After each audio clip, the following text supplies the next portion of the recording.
never slow up, no I don't take shit. I got no love for the fakeness. If you wanna play tough and wanna hate this, I'll always show up. I don't ever slow up, no I don't take shit. I got no love for the fakeness. If you wanna play tough and wanna hate this, I'll always show up and make a statement. I don't ever slow up, no I don't take shit. I got no love for the fakeness. If you wanna play tough and wanna hate this, I'll always show up and make a statement. Everything. Marc Marquez telah meraih podium baru, memulainya sangat terlambat. Pembalap Cervera itu melihat putaran terbaiknya dibatalkan kemarin dan harus start dari posisi ke-9 di grid. Namun, dia sekali lagi melakukan comeback yang biasa kita lakukan. Pria asal Gresini itu mengibarkan bendera kotak-kotak di posisi ketiga, di belakang Pecco Bagnaia dan Jorge Martin. Ini adalah kesannya di akhir lomba, seperti yang diceritakan oleh kolaborator kami Manuel Pecino dari Jepang. Marc Marquez memulai dengan mengucapkan selamat kepada David Alonso atas gelarnya. Ya, aku mencintai David. Apalagi karena banyak yang berbakat. Tapi dia punya bakat, dia punya pendidikan, dia punya kaki yang membumi dan di atas semua itu dia punya karisma, yang mana juga sangat diperlukan. Ia paham betul konsep pembelajaran, dan apa itu Moto3, Moto2, dan MotoGP. Atau setidaknya itulah persepsi yang saya miliki. Apa yang dia lakukan hari ini, sepertinya dia akan memenangkan kejuaraan. Pada akhirnya, jika bukan hari ini, maka itu terjadi di Australia.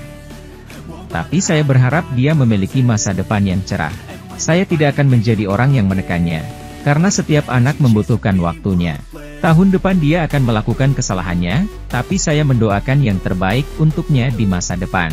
Kamu sudah tahu bahwa kami berbagi pelatihan berkali-kali, dan jika saya tersesat, saya akan melakukan kesalahan berkali-kali.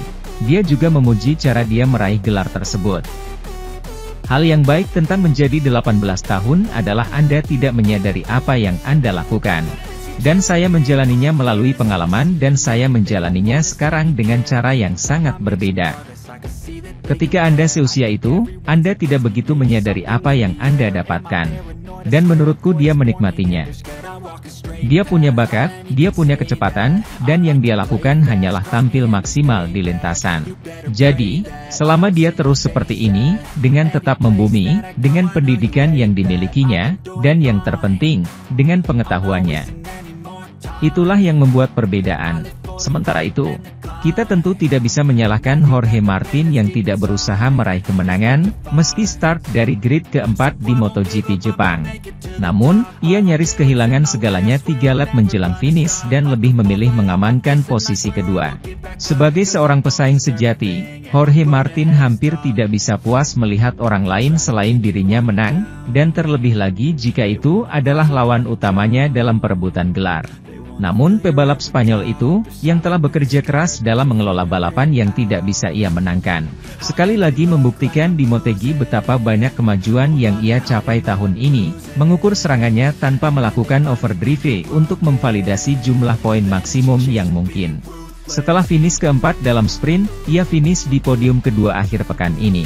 MotoGP Jepang yang dimenangkannya tahun lalu kali ini membuatnya kehilangan 11 poin atas Pecco Bagnaia. Tetapi juga membuatnya merasa telah membatasi kerusakan setelah terjatuh di kualifikasi yang bisa menimbulkan konsekuensi yang jauh lebih berat.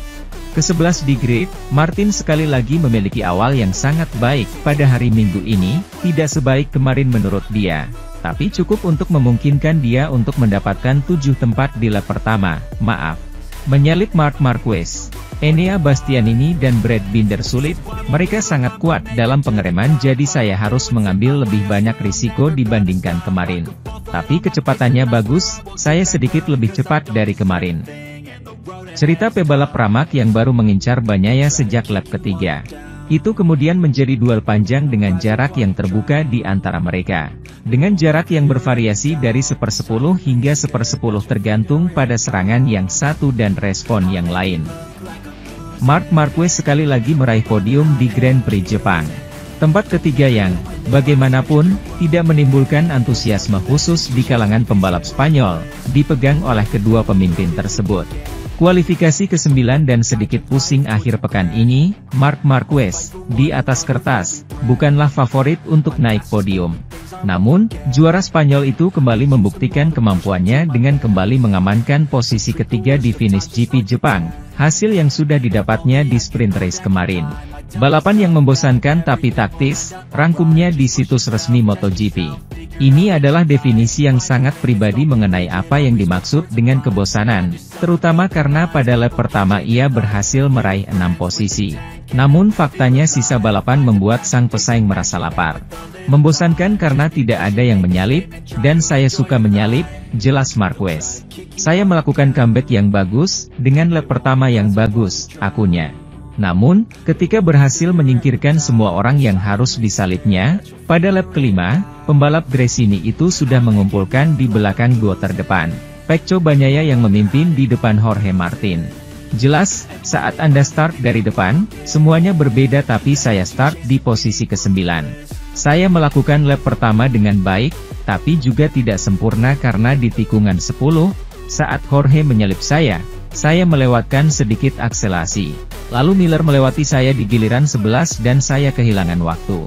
Dengan kecepatan lebih rendah dari dua pemimpin klasemen, Marquez sudah tertinggal 4,5 detik ketika dia dipanggil untuk memesan oleh Ducatinya.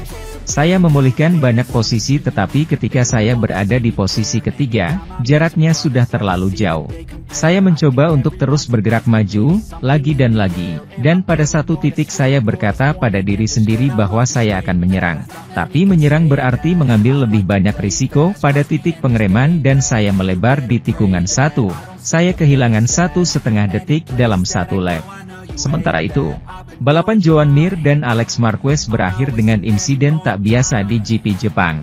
Di awal balapan, pembalap Gresini itu melakukan kontak dengan Honda lawannya dan berakhir di tanah, membentur pelindung, tanpa gravitasi. Adapun Mir, ia juga melakukan tembakan lurus, dengan Ducati lawannya terjebak di antara sepeda motor dan rodanya. Komisaris lomba menilai Alex Marquez bertanggung jawab atas tabrakan tersebut, dengan alasan manuver yang tidak bertanggung jawab, yang akan memberinya putaran panjang pada balapan utama berikutnya yang akan ia ikuti. Sangat tidak senang setelah kejadian ini, Mir mengharapkan permintaan maaf dari saingannya. Dia melebar, lalu saya manfaatkan kesempatan itu untuk menyalipnya. Kami ganti arah dan saat saya di tengah tikungan 12, dia memukul punggung saya dengan keras. Sepedanya terjatuh, terjepit di antara sadel dan lengan ayun saya, jelasnya pengendara Honda itu. Saya langsung terjun ke dalam kerikil. Sungguh luar biasa, sungguh gila apa yang terjadi. Saya mengharapkan permintaan maaf, tambah Mir. Aku butuh permintaan maaf, ketika kamu menghancurkan ras seseorang, aku ingin mereka memberitahuku bahwa mereka menyesal. Jika mereka benar-benar bersungguh-sungguh. Wajar jika aku marah. Ini bukan pertama kalinya hal seperti ini terjadi. Terjadi dengannya. Mir tidak segan-segan mengaitkannya dengan insiden kontroversial lainnya, yaitu insiden GP Aragon antara Alex Marquez dan Pecco Bagnaia yang sama. Yang membagi tanggung jawab para pembalap, manuvernya mirip dengan yang dia lakukan di Aragon dengan Pecco itu tidak persis sama, karena saya jelas berada di depan. Pecco mencoba menyalipnya, saya berada di depan.